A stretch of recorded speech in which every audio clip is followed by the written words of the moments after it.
What do you imagine when you picture a typical STEM student? What do they look like? What were they like in school? Did you know? The latest figures show there are currently 2,676 students with disabilities in college studying STEM courses.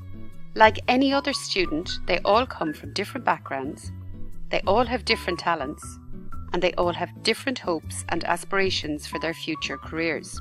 There are 975 students with disabilities in engineering courses alone, but that only makes up about 6% of all engineering students. Our aim is to improve this figure and show students that STEM needs all sorts of people. But enough about the numbers. What do some of these engineers of the future actually look like? Hello, my name is Mihal, and this is my sign name. I'm deaf, and you've probably realised I'm deaf by now because I'm signing. I graduated in civil engineering from Trinity College. When I graduated, there were no jobs in civil engineering.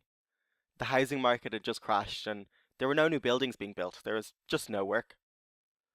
So I decided to do a conversion course and become a software engineer, working with computers. A few years ago, I did a WAM placement in ESB. I'd encourage you all to do a WAM placement.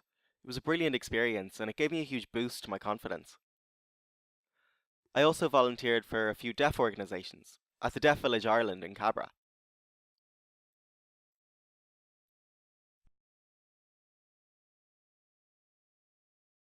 So I suppose I think that my unique selling point is how I communicate with people. I love people, I love meeting new people, and I love new experiences. And I feel for me that the thing that I have, or my most unique selling point, is myself and how I am and my personality. So I think that's probably it. Why was I interested in engineering? Well, I always loved maths and science, and I enjoyed working with numbers. I'm from Kerry, and I used to get the train back and forth to school in Dublin when I was younger. In about 2001, I remember the train service was really bad. Friday evenings in particular were so busy. The carriages were just always so packed and crowded. It was so cramped, and I looked around and I thought, if I was a civil engineer, I could make better rails, and more trains and improved services. I realised that's what I was interested in. Civil engineers can change the world, and that's why I was interested in it. When I went into college, something that was new to me was coding on computers. In school, they never taught us coding, but in college they did, and it was so easy. I love coding because it can be used to solve so many different and such a wide range of problems. I now have an interest in IT. So I suppose I chose engineering because when I was sitting my leaving cert, my strongest subjects were always the maths subjects. They were always maths physics, biology, science, and from that I felt that that would be something that I would be able to grasp well when I went into university. So engineering is quite broad, and it would give me the ability to use the knowledge that I would learn in the maths, the physics subjects, and take it on to the next level into maybe an engineering company and into kind of numbers and number crunching, and I suppose that's why I chose engineering.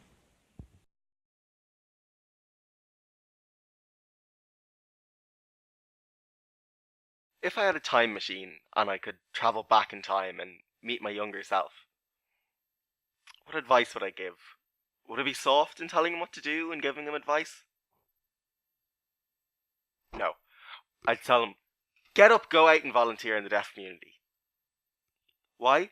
Because when I was in the deaf school, everyone was signing all the time. It was brilliant. But when I went into college, everyone was hearing and nobody knew sign language. It was a real shock to the system, and I withdrew completely, and it really damaged my confidence.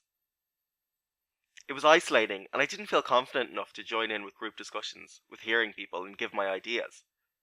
But when I volunteered in the deaf community, it really helped me to regain my confidence. and I felt empowered. So I wouldn't advise I'd tell my younger self, go volunteer. I think it's the same for everyone. Get out there and volunteer in your area. The advice I'd give any student, no matter what field they're looking to go into, is to make sure you go into something that you enjoy. So think about the subjects that you're studying in school. Think about the classes that you enjoy going in. Think about when you come home in the evening time. What's the first book you take out? More than likely you spend more time in the subjects you enjoy because you enjoy them. So whether that be engineering or whether that be English, make sure it's something that you like. For me, it was always engineering, it was always maths, it was always physics. They were always the first books that I took out. So that's why I went in that direction. In a dream world, what's my dream?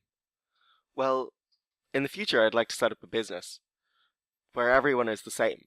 Everyone works together, and everyone is either deaf or a sign language user.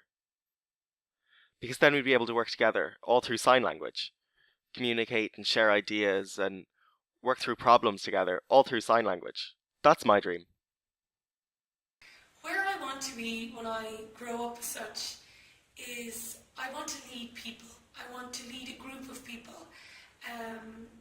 I think being a good leader and being able to correspond with people and cross-functionally get on with people in different environments is really important to me. And I feel like in any career, whether that be in engineering, whether that be in TV, presenting, whether that be out on the farm, it's always really important to be able to communicate with people. So someday I hope, no matter what career I'm in or no matter what company I work for, that I'm working in a team and hopefully the team lead. So that would be where I'd like to be. There are almost 2,700 STEM students with disabilities that are ready, willing and able for success. Are you ready for them?